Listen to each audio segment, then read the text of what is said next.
নমস্কার বন্ধুরা, আমি শুরু করছি নতুন একটা মিনি ব্লগ।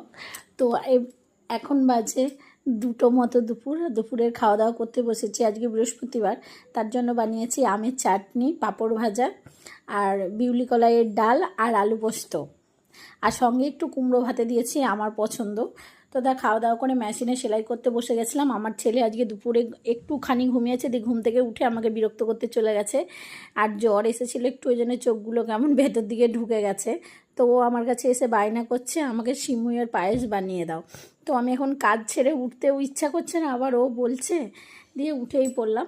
দিয়ে এই যে সিমুইয়ের পায়েস বানাতে চলে এসেছি। তো সিমুইয়ের পায়েসটা বানাচ্ছি বলে ওর কথা শুনে ওর বিশাল খুশি যে আমি বলেছি আর মাম্মাম বানিয়ে দিচ্ছে।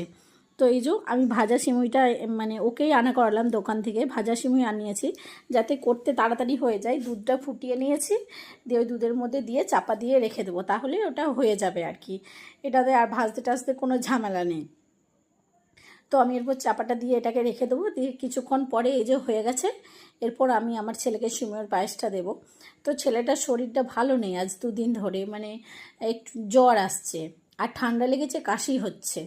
তো ভাত খেতে পারছে না, এমনিতেই তো রোগা পাতলা, তার মধ্যে আবার মানে জ্বর এসছে, খেতে পারছে না বলে আবার চোখ টোক ভেতর দিকে ঢুকে গেছে। এই যে সিমুইয়ের পায়েস দিয়েও দিয়েছি, দিয়ে ওকে এরপর খেতে দেবো। বলছি কেমন হয়েছে, বলছে ভালো না। ঠিক আছে, টাটা।